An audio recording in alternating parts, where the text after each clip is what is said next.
आपने जो लेख लिखा इंडियन एक्सप्रेस में, परसों का लेख है, जिसमें बीच में एक पैराग्राफ में इलेक्शंस आर पॉइंटलेस।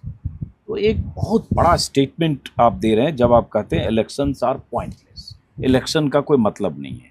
और हिंदी में जो एक लेख है उसमें आपने लिखा है कि सामान्य लोकतंत्र या कमी बेशी वाला लोकतंत्र भी इसे नहीं कहा जा सकता। मतलब आपको इंडिया में क्या डेमोक्रेसी पूरी तरह से चरमराती हुई दिख रही है, और इतने आप हताश हैं कि कह रहे हैं इलेक्शंस आर पॉइंटलेस, नहीं इलेक्शन नहीं, जरूर। मैं वहाँ तो रिपोर्टिंग कर रहा हूँ।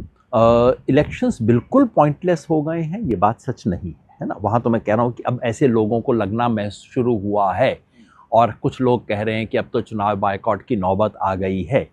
मेरा उस पे कहना ये, और ऐसा बहुत लोगों ने कहा है, बहुत दोस्तों ने कहा है, मैं उनकी बात का सम्मान भी करता हूँ और उनकी हताशा को मैं समझ रहा हूँ, उनकी खींच समझ रहा हूँ, उनकी फ्रस्ट्रेशन में देख रहा हूँ। लेकिन मैं उन्हें ये कहूँ, और मैं ये भी कहता हूँ कि देखिए, आज भारत का ये कोई सामान्य लोकतंत्र बचा नहीं है। ये जो है कि सामान्य लोकतंत्र है, चुनाव हो रहे हैं, एक पार्टी आई दूसरी पार्टी आई, वो स्थिति नहीं है। इस वक्त भारत को, जो टेक्निकली पॉलिटिकल साइंस में हम कॉम्पिटिटिव अथॉरिटेरियनिज्म कहते हैं, यानी कि ऐसी व्यवस्था जो तानाशाही तो है, लेकिन तानाशाह को अपनी लोकप्रियता को साबित करना नियमित रूप से जरूरी है। 21वीं सदी की तानाशाही वही है। 21वीं सदी के अंदर वो 20th सेंचुरी वाला मामला खत्म हो गया, मार्शल लॉ, सेंसरशिप। अब ये कोई बेवकूफ़ ये काम नहीं करता, अब तो स्मार्ट तरीके से सब काम होते हैं। तो इसे में चुनाव करवाना और लोकप्रियता दिखाना अनिवार्य है।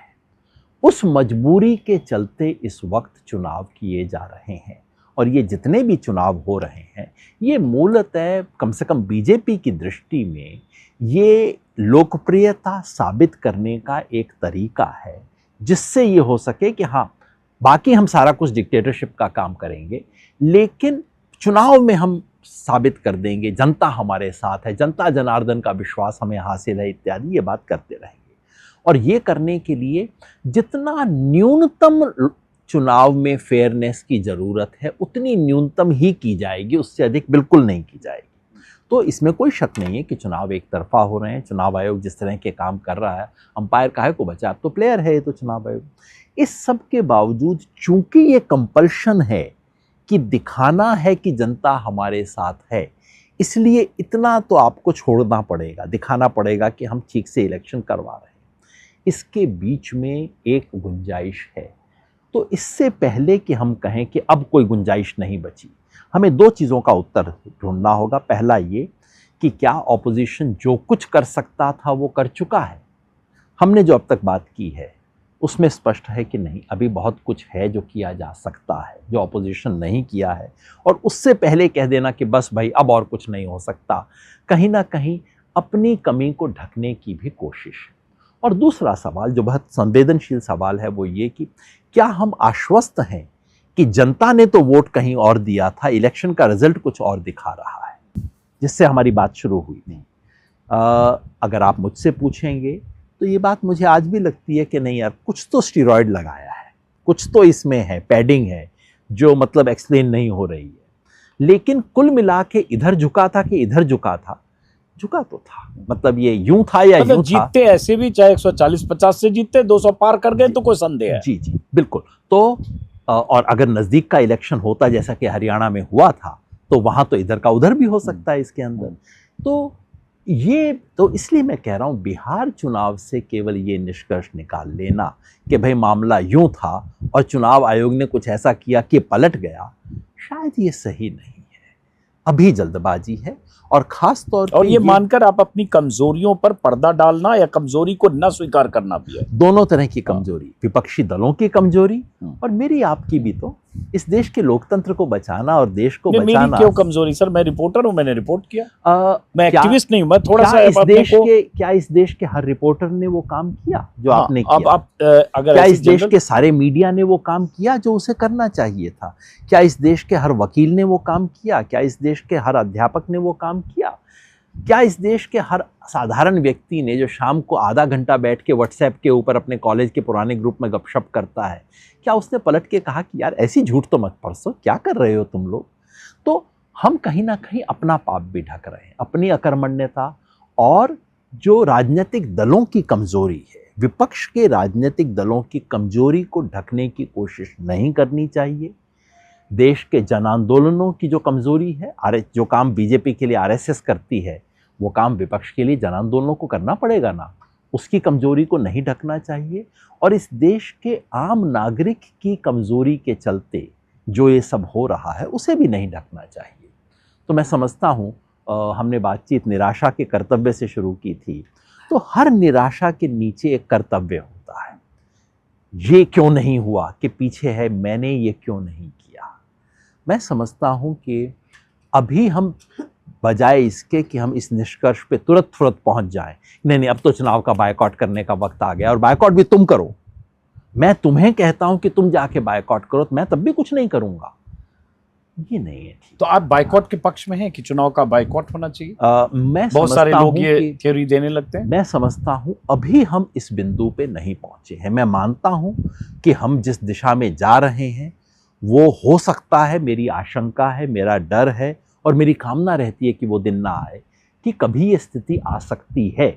जिस तरह से चुनाव आयोग बिल्कुल एक खिलाड़ी बन गया है और जिस तरह से बेशर्मी से काम हो रहे हैं, आप मुझे बताएं तो मेरी सच में सबसे बड़ी चिंता इस वक्त पश्चिम बंगाल की है। उसी पर आ रहे हैं। पश्चिम बंगाल में अगले 2-3 महीने क्या खेल होगा, मैं तो सिहर जाता हूं सोच के कि क्या कुछ हो सकता है। तो अगर आपको परीक्षा लेनी है कि क्या अब इस देश में ईमानदारी का चुनाव संभव है या नहीं है, उसकी परीक्षा आप बंगाल में लीजिए। बिहार उसकी सबसे अच्छी परीक्षा नहीं थी।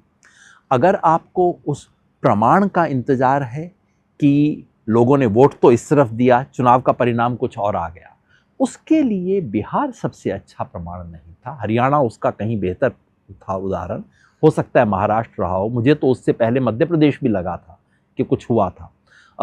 बिहार उसका सबसे अच्छा उदाहरण नहीं है। और यूं भी अंततः देखिए, चुनाव बायकॉट जैसे बहुत बड़े संगीन निर्णय की महत्ता और उसका वजन इस बात में है कि जनता इस बात को, हाँ, जन भागीदारी से बायकॉट होगा। आपकी बायकॉट से नहीं माने, अब पता चला कि मतलब 50% वोट मिल रहा है, उनको 70% मिल गया कि तो बायकॉट कर रहे हैं, घर में बैठ रहे हैं, वोट देना है हमको। जिस दिन आपने बायकॉट किया, पहला अरे हार रहे थे इसलिए हार गए चुनाव, उस दिन जो दर्शक मैदान में बैठा है वो क्या कहेगा कि नहीं तुम गड़बड़ कर रहे थे, बेचारा कैसे खेल सकता था, इसलिए हम वोट देंगे ना। हाँ, तो दर्शक क्या कहता है उस पर निर्भर करता है। दर्शक ये कह सकता है कि भाई देखा भाग गए, हारने वाले थे, देखो हम जाके वोट देंगे। या दर्शक कह सकता है कि नहीं तुमने क्या स्थिति कर दी है, तो कोई मैच ही नहीं था, ये तो झूठ था मैच, इस ऐसे मैच में जाने का क्या मतलब जन भागीदारी ही तय करेगी, आप नहीं तय कर सकते। एग्जैक्टली। तो इसलिए केवल तकनीकी प्रमाण पर्याप्त नहीं है। मैं और आप कन्विंस हो जाए ये पर्याप्त नहीं है। क्या इस देश की जनता कन्विंस है? वोट चोरी के अभियान के बारे में आज सब लोग कह रहे हैं कुछ नहीं हुआ, कुछ नहीं हुआ, कुछ नहीं हुआ। मेरे ख्याल से इस वोट चोरी के अभियान ने पहली बार इस देश के एक बहुत बड़े तबके में उस सवाल को खड़ा किया है जो सवाल वो पहले पूछने को तैयार नहीं था। अभी जवाब नहीं मिला है और आश्वस्त होते लोगों को समय भी लगता है। लोग 50 सवाल पूछने के बाद लोग अपनी इंडिपेंडेंट एविडेंस भी देखते हैं, लेकिन जनमानस इसके लिए तैयार हो उससे पहले उछल के वोट चोरी या उससे पहले उछल के वोट बायकॉट की बात करना जो रही सही लोकतांत्रिक संभावना है उसको खत्म कर सकता है। अच्छा, वक्त कम है, रोशनी जा रही है, 2-3 सवाल जल्दी चाहूंगा।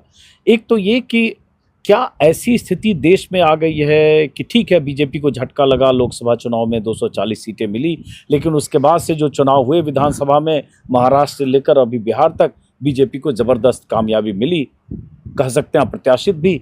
तो क्या मोदी के सामने कोई ऐसा चेहरा नहीं बन पा रहा है और राहुल की वो स्वीकार्यता मोदी के सामने नहीं हो पा रही है इतने लंबे संघर्ष और इतने सालों के बाद, और इसलिए आगे भी दिखता है कि क्या होने वाला है?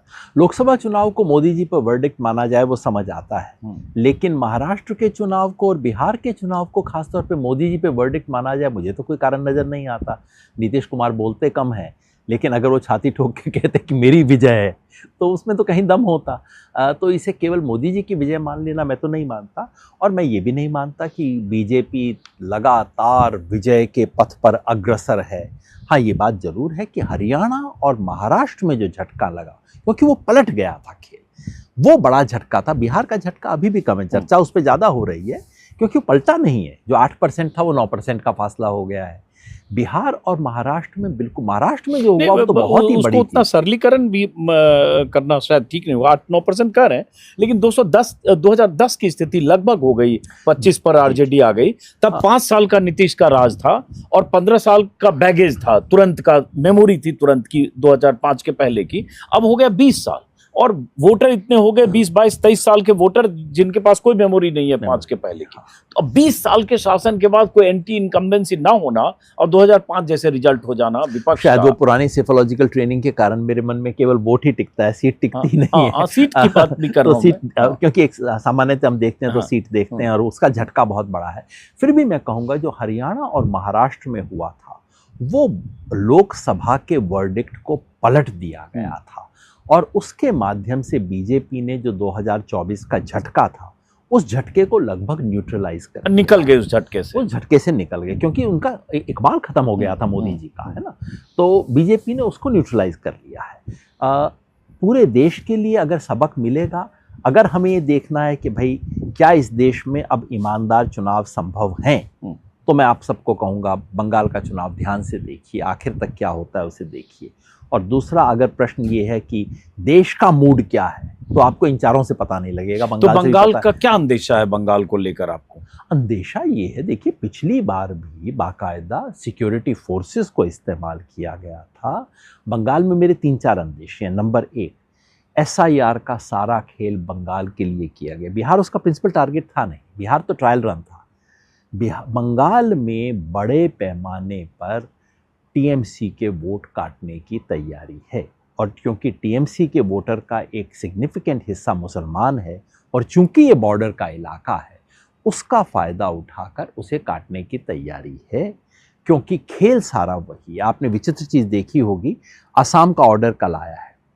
असम में आपने नोटिस किया कि असम में लोगों से कहा गया आपको एन्यूमरेशन फॉर्म देने की ज़रूरत नहीं है, कोई डॉक्यूमेंट देने की ज़रूरत नहीं है। इस देश का एकमात्र राज्य जहां नागरिकता का सवाल सचमुच एक सवाल है, वहां नागरिकता की जांच नहीं हो रही है, बाकी सब जगह हो रही है। बंगाल में पहली मेरी अंदेशा है कि ये होगा। दूसरा मेरा अंदेशा ये है कि सेंट्रल सिक्योरिटी फोर्सेस का इस्तेमाल किया जाएगा बीजेपी के वोटर को आश्वस्त करने के लिए और TMC के वोटर को दबाने के लिए। तीसरा मेरा अंदेशा ये है कि वहाँ वोटिंग और काउंटिंग में भी हेराफेरी की कोशिश की जाएगी। अब जैसे SIR पर, जब बंगाल में चूंकि SIR पर बहुत बवाल मचा है, खुदकुशी की खबरें आ रही है BLO को, लेकिन एक पहलू तो ये भी होगा कि बंगाल चूंकि सीमावर्ती है, बांग्लादेश से सटा हुआ है, बहुत सारे ऐसे लोग होंगे जो 10 साल, 20 साल, 15 साल पहले बांग्लादेश से आ गए होंगे और वहाँ रहते होंगे। ये फैक्ट है। इसको फैक्ट को ना माने तो शायद फैक्ट से, तथ्य से मुंह चुराना, नजर चुराना होगा। तो अगर वैसे लोग, जैसे वहाँ कुछ लोग बोल रहे हैं कि ऐसे लोग जो 10-15 साल के भीतर आए, आधार तो उनके पास है, लेकिन उनके पास जो ऑथेंटिकेट करने वाला डॉक्यूमेंट होना चाहिए वो नहीं है, और वो डर से भाग रहे हैं कि हम पकड़े जाएंगे या हम एक्सपोज हो जाएंगे, जेल में चले जाएंगे। तो अगर उनकी छटनी होती है, जो 10 साल 5 साल के भीतर आ गए, 15 साल पहले आ गए, तो क्या गलत है? होनी चाहिए, होनी चाहिए। मैं तो कहता हूँ आसाम में भी होनी चाहिए। आसाम में क्यों नहीं हो रहा? 1 मिनट के लिए आसाम के फैक्ट में आपको रोकता हूँ, क्योंकि आसाम में वो छटनी हो चुकी है। आसाम में NRC हो चुका है, और उसका परिणाम क्या है? 19 लाख लोग आसाम में ऐसे पाए गए हैं जो विदेशी हैं। अब ये देखता हुआ कोई दर्शक उछल के कहेगा निकालो निकालो निकालो। उन 19 लाख में से कितने हिंदू हैं और कितने मुसलमान हैं? 12 लाख हिंदू हैं, 7 लाख मुसलमान हैं। इसलिए आसाम में NRC नहीं किया जा रहा है। इसलिए देश का एकमात्र राज्य जहां NRC हुआ है वहां नहीं किया जा रहा है। कीजिए ना, आप क्यों नहीं करते हैं? आप आसाम में तो करके देख लिया, आंकड़े सारे आ गए, दूध का दूध पानी का पानी सबके सामने हो गया। कर लीजिए, अब हिम्मत है। क्योंकि बीजेपी आसाम में बांग्लादेश से आए हुए बंगाली हिंदू की पार्टी रही है। वो उसका कोर वोटर है, जिसको वो आज घुसपैठिया बोलते हैं, उसका कोर वोटर है बीजेपी का। यही बात हो सकता है बंगाल के बारे में हो। आप जिस देश के हर, खास तौर पे बांग्लादेश के पूरे बॉर्डर इलाके में एक जमाने में बांग्लादेश से लोग आए थे, बसे थे, अवैध आप्रवासी हैं, वो एक रियल इशू है, उसको एड्रेस करना चाहिए। उनकी शिनाख्त करके वोटर लिस्ट से बाहर करने का काम होना चाहिए। अगर पहले नहीं किया, आप आज कर सकते हैं, कीजिए। ट्रांसपेरेंट तरीके से कीजिए, उसमें धर्म का भेदभाव मत कीजिए। बीजेपी जो एनआरसी करवाना चाहती थी आसाम में, ऐसा एनआरसी करवाना चाहती थी कि सारे अवैध विदेशी मुसलमान तो पकड़े जाएं, लेकिन अवैध विदेशी हिंदू ना पकड़े जाएं। ये कैसे हो सकता है? आप कीजिए, बिल्कुल, कोई इसमें क्या बुरी बात है। अब चुनाव है, जो अगर तुरंत देखें तो बंगाल में अभी चुनाव है मार्च में, फिर असम में, तमिलनाडु, केरला, और उसके बाद आगे चले जाएंगे तो 2027 के शुरुआत में सबसे बड़े प्रदेश यूपी में, फिर पंजाब में, उत्तराखंड। तो लगातार अगर देखें तो 1.5 साल में 6 या 7 राज्यों में चुनाव है, 7 राज्यों में शायद। तो इसमें क्या कोई अंदेशा देखते हैं SIR में? इसमें भी बिहार में तो कुछ ऐसा हासिल जब सुप्रीम कोर्ट की फटकार के बाद, आधार के बाद नहीं हुआ। बंगाल में मुझे अंदेशा है, तमिलनाडु, केरला में बात बहुत ज़्यादा होगी, लेकिन गड़बड़ बहुत कम होगी, क्योंकि वहाँ सरकारें हैं। और देखिए, वहाँ व्यवस्था है, सरकार किसी की भी हो, मशीनरी तो वही है ना। उन राज्यों में वैसे भी नीचे तक कैडर है पार्टियों का, वहाँ कुछ होगा नहीं। मेरी ज़्यादा चिंता, और आसाम में तो कुछ होगा ही नहीं क्योंकि वहाँ एनआरसी हो चुका है और वहाँ तो SIR अब नाम के वास्ते कुछ हो रहा है। मेरी चिंता उत्तर प्रदेश को लेके है कि उत्तर प्रदेश में विपक्ष के पास वो मैकेनिज्म नहीं है कि वो बूथ बूथ स्तर पे जाके इस गड़बड़ी को पकड़ सके। और मेरा अंदेशा ये है कि उत्तर प्रदेश में फिर एक बड़े पैमाने पर नाम काटे जाएंगे। चलिए, तो इस बातचीत को, मेरे ख्याल से बहुत लंबी बातचीत हुई, और बहुत सारी बातें जो आपने राष्ट्रवाद को लेकर कही, वो अभी भी मुझे लगता है कंक्लूजन की दिशा में, शायद आप भी अभी थिंकिंग प्रोसेस में है कि हो कैसे। आपने एक आइडिया जरूर दिया, लेकिन उस आइडिया को ऑपरेशनलाइज कैसे किया जाए, एग्जीक्यूट कैसे करें, ऑपरेशनलाइज कैसे करें, शायद इस पर आपको भी बहुत सोचने की जरूरत है। क्योंकि उस पर मैं बात करता जाऊंगा तो मतलब वो खत्म ही नहीं होगा। 2-3 घंटे मेरे लगातार सवाल उस पर होते जाएंगे। तो इसलिए इस बातचीत को खत्म करने से पहले नट सेल में कि आज की जो स्थिति है, संक्षिप्त जवाब, आज की स्थिति है उसमें क्या चुनाव आयोग की मशीनरी, योगी और माफ करें मोदी और शाह की सत्ता, सारी एजेंसियां, अकूत पैसा, इन सब के बीच होपलेस हो जाए अपोजिशन, या क्या करे अपोजिशन उस वैचारिक लड़ाई के अलावा? क्योंकि चुनाव, जैसे आपने कहा ना, वो वैचारिक धरातल तैयार करना दशकों का काम है। चुनाव अभी 6 महीने बाद है, जो बीच में मैंने कहा, क्या करे अपोजिशन जिससे लगे कि मुकाबला कर पा रहा? क्योंकि मैंने अपने वीडियो में कहा कि ये सब चीज आपके पास नहीं है, नहीं आ सकता। ईडी, CBI, चुनाव आयोग वहीं रहेगा, उन्हीं के पास है। तो फिर जनता है अंततः, ये बात फिर हो सकता है अमूर्त लगे। देखिए, रिपब्लिक को बचाने का काम ना तो पार्टियां कर सकती हैं अकेली, ना जुडिशरी करती है, ना कोर्ट, ये सब ब्यूरोक्रेसी, इंस्टीट्यूशंस वगैरह नहीं करती। रिपब्लिक को बचाने का काम पब्लिक करती है। और एक चीज़ मैंने कई सालों के जन आंदोलन के अनुभव से सीखी है, जिसके ज़रिए वो तगमा भी हासिल किया है आंदोलन जीवी होने का, कि आप किसी चीज़ पे लगे रहिए। आप दीवार आपके सामने, आप लात मार रहे हैं, घूंसा मार रहे हैं, आखिर में तंग आके अपना सर उस पर मार रहे हैं, और जहाँ आप मार रहे हैं कुछ नहीं हो रहा, और आप खड़े होते हैं और सोचते हैं कुछ होगा क्या, और तब किसी दूसरे कोने से एक ईंट गिर जाती है, वो ईंट गिरेगी। रसरी आवत जात ते जरमती होत सुजान, तो ये भी कहा गया ना, बिल्कुल, बार बार रस्सी के घिसने से वहाँ होता है। और जब आपको, बस सवाल है कि जब वो ईंट गिरेगी तब तक आप खड़े हुए हैं या कि आप बैठ गए हैं। बैठना नहीं है, ईंट गिरेगी। इंदिरा गांधी ने भी इमरजेंसी में सोचा था कि कुछ नहीं हो पाएगा, जनता खड़ी हुई थी। इस देश की जनता जानते हुए लोकतंत्र को खत्म होने नहीं देगी। अनजाने में हुआ है, हो रहा है, लेकिन इस देश की जनता खड़ी होगी। जब देश की जनता खड़ी हो तब हम आप भी खड़े दिखाई दें, उसके लिए हमें खड़ा रहना है, और निराशा का यही सबसे बड़ा कर्तव्य है। चलिए, बहुत बहुत शुक्रिया योगेंद्र जी। बहुत लंबी बात हुई, लेकिन जैसा कि मैं कह रहा हूँ कि मैं चाहूँगा कि कुछ दिन बाद फिर से बात करें, क्योंकि बहुत सारे सवाल मेरे जहन में अभी भी हैं जो कौंध रहे हैं। जो एक आइडिया योगेंद्र जी ने दिया, वैचारिक धरातल पर काम करने का आइडिया विपक्षी दलों का, जो एक लंबा संघर्ष है, और वो साल 2 साल 4 साल का नहीं, दशकों का है।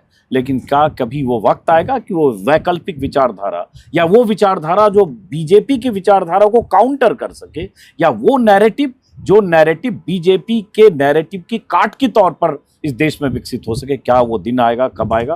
क्योंकि पार्टियां बिखरी हुई है अलग अलग राज्यों में, सबके विचार अलग हैं, सबका एजेंडा अलग है, सबका गोल कई बार बहुत शॉर्टकट तरीके से सत्ता हासिल करना या किसी को अपदस्थ करना है। इसलिए बहुत मुश्किल और गंभीर सवाल है जो योगेंद्र जी ने खड़े किए। फिलहाल इस बातचीत के लिए, यहाँ आने के लिए बहुत बहुत शुक्रिया आपका। शुक्रिया। Thank you.